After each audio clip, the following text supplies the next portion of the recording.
You're like a circle that floats around me, keeping me safe. You're like a circle that floats around me, keeping me safe and sound. And when I fall, you've tied a rope to me. Hey everyone, welcome back to Sheburne's podcast. Today's guest is Ed. Hi, Ed. Hey, Brooke, how are you today? Nice talking to you.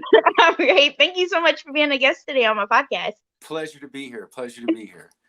So can you tell our listeners a little bit about yourself? I'm a Canadian. I was born, bred, raised, hatched here in Ontario, Canada, and I've been playing music since I was a child. Oh. I started playing music not only because I love it, and I love language, but I also struggled, we were talking off air, immensely with dyslexia as a kid, and all through my sort of academic years, at the same time, followed a path of music. And it really helped me and liberate me from a lot of the issues that I was having as far as connecting to something tactical, right, in my living environment where I could express myself in an interesting way. So with that said, I've been playing music my whole life, and here I am today talking to you about what I do. That's amazing. I know a little bit about dyslexia, but can you tell our listeners like exactly what it is? Well, a lot of people say, well, it's a disability, but it's not a disability. I'm reframing it as a gift. And the reason I say it's a gift is because finding out for me what it really is a gift. And with that said, it's a spatial pictorial comprehension learning ability. And why they say it's a disability is because if you think about academics in a book or something that you're reading in school or something that might be going on, it's very flat and two-dimensional, whereas a dyslexic thinks and wants to touch and interact with sort of a living environment. So often when I've talked to other dyslexics and I find that they struggled immensely at the same time with academics, it wasn't until they graduated into something they really wanted to pursue, like carpentry, mechanics, music, acting.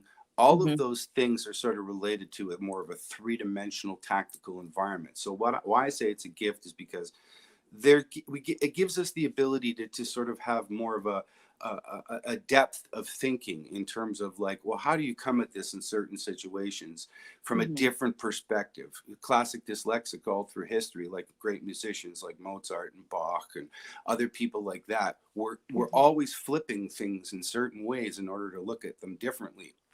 Right. The spy organization MI5, they hire dyslexics specifically to sort of look at conundrums and things like that in different ways. But for me, it's given me an advantage into the sort of fantastical aspect of writing lyrics and thinking a little bit more deeply about what I want to say and how I want to say it, because information is always coming at us on a regular basis, and how we choose to organize it and utilize it is the most important thing. For me, music has always been that, because I can express myself in my living moment, and I think that's tantamount to something that's noble. You know, I always looked up to other musicians and writers and people of the past and lyricists as somebody that, you know, like almost like Jedis. they have this weapon of an instrument, you know, it's not even a weapon, but, and being able to use language in a certain way, which is like, you know, you don't need to see their passports, right? Like it has that, changing spatial perception is even a part of it, when you're even illustrating a song through what you're doing. So you can almost change the living moment through that. So dyslexia has given me an advantage to that. Wow, I never knew that that's what dyslexia was. I thought it was people that, you know, reads like the words are changed for them when they read. Like, I don't know how to describe it, but that's what I thought it was. But And you're right to some extent, because there is that, like, well, you're flipping a B or a D, or there's a word that's flipping itself in a certain way, but that's because we're looking at it and thinking about it in a three-dimensional fashion. Comprehension is not an issue. It's getting through the conundrum of a difficult word, and while going through what that difficult word may be, lose the path of and the stream of picking up information. cognitively through that process. But later, I mean, I always joke to people, we almost have developed a photographic memory as a result of this kind of activity in the brain. And I always say, don't say anything to a dyslexic that you don't want them to remember, because our memory is one of our greatest gifts. And again, so many dyslexics that I've spoken to that are quite eloquent on, you know, who they are as a person and how they feel, are all remembering and using their memories in this way for whatever skill it is that they're doing. Yeah, that's why I no longer, like, when I see people spell things wrong, like, I don't try to come off as mean. Like, I try to correct them, like, this is how you spell it, because you never know how people think. You never know their disabilities or anything. And I'm like, why do people make fun of people online because they spell words wrong or they misuse it? Like, just help them instead of making fun of them. And you know what, that's the crazy thing about the brain, is that we know what that word is. Have you ever tried that little, like, you get a paragraph, and every word that's in that paragraph, you use the first letter and the last letter of each word, but jumble the center, and you can still read it. Exactly. Yeah. So then that actually brings to the point, not to a moot point, but in reality, isn't it then more the importance of, like, obtaining the information? I get what you mean, because it's correct, and in certain cases with precision of things that need to be extremely precise, then of course maybe there is a litany of things that need to be said about incorrect spelling when it comes to, like, you know, a government document or something that's like that, right? But at the same time, it's the passing of information is what's most crucial. Yes, that's true. That's true. So can you tell us a little bit about the fundraising that you are running? Well, through this project, through the Dyslexic Society, I mean, it was very serendipitous when it kind of arose, because I mean, I'm always writing, and the album that I had put out called Red Omen, which was an anagram of my own name. I always used to say, how more apropos for a dyslexic to create a jumble of their own name and a fictitious character that's sort of based on that jumble name. But it took a while for me to find people. I reached out to universities and other small animation houses and colleges that were working with animation programs, saying, look, I'm really interested in trying to work with somebody with this particular piece of music to create a small 4-minute, 4.5-minute short, a little animation that goes to tell the story about what the song is all about. So it was like, for 2 years reaching out, and nothing really happened. And one day, just flipping through this social media thing, I saw this little GIF, little GIF of this Easter Island moai that was just going blah, blah, blah over and over again. And I was like, and I used the moai for, like, the Ed head symbol. Kind of became like what Ed head sort of uses, like this sort of little symbol. And I thought, look, I got to follow this. I want to find out who this is. And lo and behold, it was this guy that was living in New York City. And I sent him an email, and he got back to me immediately. And he just said, this is so weird you're emailing me, because I sent my portfolio to a whole bunch of musicians for about 6 months. Nobody got back to me, really. And I just got back from a trip from Machu Picchu with my family. And there's a lyric in the song about Machu Picchu. And he said, it was just sort of weird. I had to get back to you. And then I find out that, he's worked on Sesame Street and SpongeBob SquarePants and all these, like, really big, heady projects. And we created this one, this wonderful little piece. At the same time, I was working with my manager saying, can we reach out to the Dyslexic Society in the US and California, the Davis Dyslexic Society? He was like, yeah. And they said, look, you're in Canada. Why don't you connect with their Canadian chapter, their faction, which is the whole Dyslexic Society here. So we reached out to the president. I told her about the song. I told her what we were doing. I said, it sort of has this representation of what it's like, and the feelings and the imaginations of a dyslexic. And it became this little mission vanguard mouthpiece for not only talking about dyslexia, but raising monies. So I came to understand through this process that the Davis Dyslexic Method is used in 56 nations around the world, but not and supported by the country that has it implemented, but not in the United States and not in Canada. Ironically, the country that created it still needs to use fundraising, and same thing with here in Canada.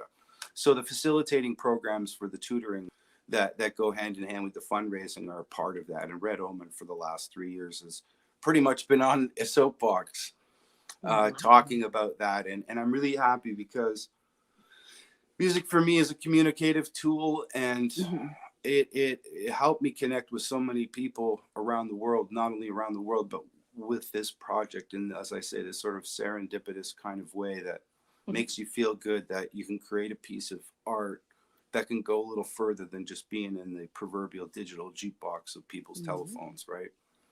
So I'm proud of that. I'm proud of it. Yeah, I absolutely love what you're doing, because my listeners who have dyslexia, this might give them hope. Like, if they really like music and, want to pursue a music career, they're like, oh, well, this guy, has dyslexia, and he's doing music. So yeah, maybe they give me hope to do it. Well, and anything really, because it's that connectivity every day. Like, I mean, and passion, whatever you're doing, it doesn't matter who you are. If passion drives it, you can be happy with anything that you're doing, because you're in the moment of it. You're existing with it in a way. And I actually, see gardening as akin to writing music and performing. And I know it sounds crazy. Like, how can you think like growing a tomato is the same as playing music? But they all begin with seeds and ideas, which are the lyrical concepts of a song. You nurture it along, just like in a garden. You nurture, pull weeds, water, make sure things are looked after, and in the end, it sort of bears fruit. It becomes a part of something that sustains you, not only this way, but inside of here, right? And it's because of that activity every day that you're doing with it that makes it good, makes it right, makes it filled with passion, because you're happy to do it. That's true. That's true. So can you tell our listeners about Music Beats Cancer? Absolutely. So I was approached by the Cancer Society, and Music Beats Cancer is a charity fund driving organization project that's happening monthly. It's featuring different artists every month. I'm also being featured this month on the 20th for a live stream event, and we are doing a David Bowie tribute. As everybody knows, David passed away fighting cancer, and they're asked a whole bunch of artists as to these 3 or 4 albums, what songs would you like to perform? So I'm performing Changes by David Bowie. I love that song. It's a great tune. It's a great tune. And ironically, at the same time, I was also asked to be a part of, because of David's influence and what happened to him, another tribute album, which is where there's a full band arrangement of that particular number being featured. So again, there's a lot of, once in a while you get shown the light in the strangest of places if you look at it right. And as I said, this David Bowie thing that's happening is really neat. And again, I get to participate in something, not only raising awareness, thinking about it. We've all maybe had somebody in our lives that's been affected by it. I know I have in my family 3 or 4 different people, including my mom and my sisters. So I'm happy to be involved. Again, with something like that. So it's a bigger than me kind of thing, and I'm humbled by being asked. That's amazing. So where's it going to be live streaming on? Is it going to be on YouTube, or? It'll be coming through. If you go to the Facebook platform and you go to Music Beats Cancer, go to that page. They'll be streaming through that, but I believe they're streaming from that platform to other locations. Oh, okay, cool. So are you going to have it on your website too as well? Yes, you'll be able to follow it through my Facebook button. If you click that, my link on my page, on my band page, you'll see that link that'll be playing through that. Oh, okay. So one more question. Do you have any upcoming songs or tours planned for this new year besides the Music Beat Cancer? Do you have anything else planned? Well, right now, I mean, we're in a major lockdown here in Ontario, Canada. There's no live events, no live dining. There's limited things that we can pretty much do. And I'm not sure exactly when a window of fecundity will arise where I can spend a little more time planning a tour where I know everything is going to be safe. But a more recent single has just been released in November. And it's called Happiness, and I like everybody to check it out on iTunes and Amazon. And you can go through my website to get that stuff. Nice. I have to say thanks for having me on the blog. Thank you so much for coming on. So Yeah. can you tell us what inspired, one final question before you get off. Sure. Can you tell us what inspired you? The song, the more recent song. Yes. Well, I mean, if you want me to be honest, I don't mind showing emotion, and I was called up by somebody in social media because I was crying and I had seen something really beautiful, and I find emotion to be something that should be shown. You know, even we've been in our saddest times and we've wept, but I'm also, you know, I've been elated and brought to like my knees with humility and feeling humbled by things and cannot help but weep. Right. So I just thought about, you know, the aspect of the release of crying and how good it can feel in a cathartic way to sort of release your emotional gah out of you through this process. And is that an official term? Gah. It's an official. Yeah. A yelp gah, or something like that. But I just when I react to things, I write, and it was one of those kind of numbers and grouping of lyrics that's more mantra-like, very simple, but it came out in an earnest way. And I always follow that sort of sense of sincerity in the moment whenever I'm experiencing any kind of music with anybody, whether I'm a listener, whether I'm somebody that's participating in another ensemble, whether it's always that sort of feeling out of that earnest.